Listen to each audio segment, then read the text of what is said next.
This marks I got to get it right, National Public Safety Telecommunicators Week, an important week where we recognize and thank 911 call takers and dispatchers. I mean, this is tireless and thankless work.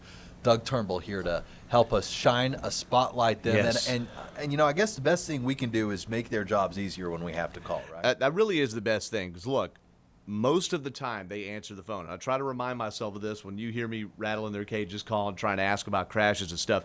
Most of the times they answer the phone are at or because of some of the worst moments in people's lives. Yeah. And that's constantly, Yeah.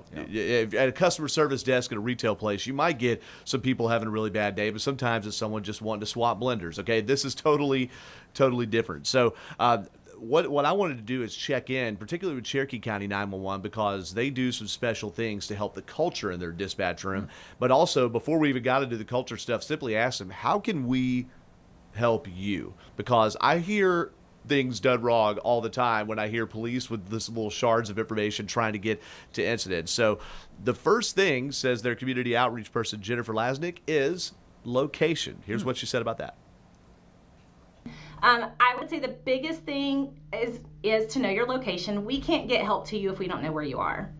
A lot of times people will call in and they'll just literally start, I'm at the, that road next to the McDonald's across from the big tree. And, well, know where that is, right? All right, so look, here's the thing. She even suggested, hey, if you have no idea where you are, of course, pull over first, but you can use the map deal on your phones. Yeah. We didn't used to have that Right. 15 years ago. And try to give as many details as possible, and don't get annoyed when they start asking a bunch of questions. I've actually called in things when I'm in a rush to something, and I'm like, okay, guys, I don't know all the answers to it.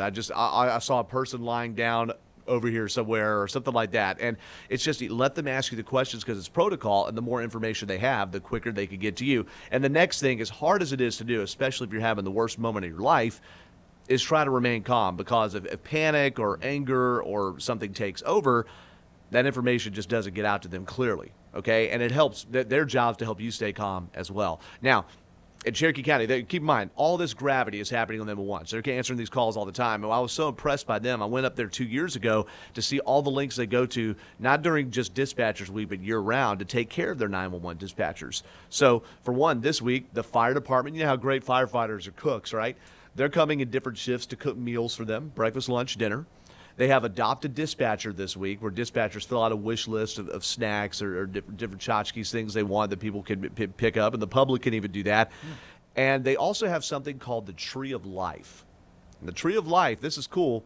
I mean, we just have Friday shout-outs in our Teams thread, okay, which is great. The Tree of Life is where if you help save a life via guiding someone through CPR or help deliver a baby, they actually put your name. They have storks for babies, and I'm not sure what the other thing is, and they hang it on a tree, and year-round they could go and see your name hanging, kind of like a Christmas tree, but it's the Tree of Life. Wow. And Jennifer says this really makes a difference when people see that. it's kind of like a representation that every time you walk by, you see your name and you see the date of that person that you saved. And look, they have year-end awards as well, and I know keep up with statistics. They also had, I say had, a therapy dog in the dispatch center when I went. Poor Ruby passed away back in December, but the animal shelter's on their campus. And so she said it takes the right kind of dog to be that. And Ruby just kind of fell in their lap. And Ruby hadn't been adopted. They need a sweet dog, but it was there 24 hours a day. So they took care of a dog because those places are open 24 hours a day. And they hope to bring one back in the future if there's the right fit. So honor your dispatchers. Send them a gift card or some pizzas or something like that. We've done those in the past. And they certainly help Rachel Cox Rosen and I keep track of traffic because we're rattling them all the time trying to get stuff. You know, it comes with the territory in this business. We sometimes have to go back and listen to 911 calls that have been made, and they're just so distressing to hear oftentimes. And you think about what it's like for those 911 call takers in that moment, and yet they remain so composed, so focused on the task at hand and making sure the person on the other end gets help. And yet they never know the outcome. You know, at some point they have to end that phone call not knowing what happened. And that's correct.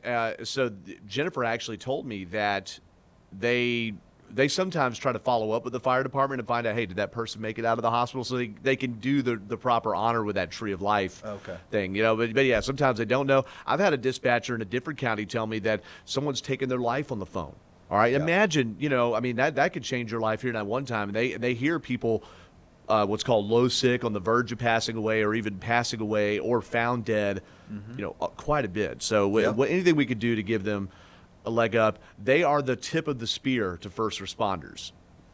Police, firefighters, EMS, they show up, but they're the ones that take the call the first time and get them going the right way. So we need to help them, help us. Better information and better comm. There you go. We salute you, telecommunicators, 911 call takers, dispatchers. I mean, true unsung heroes. So, Doug, thank you for bringing us that story. Yeah, honored to. Thank you.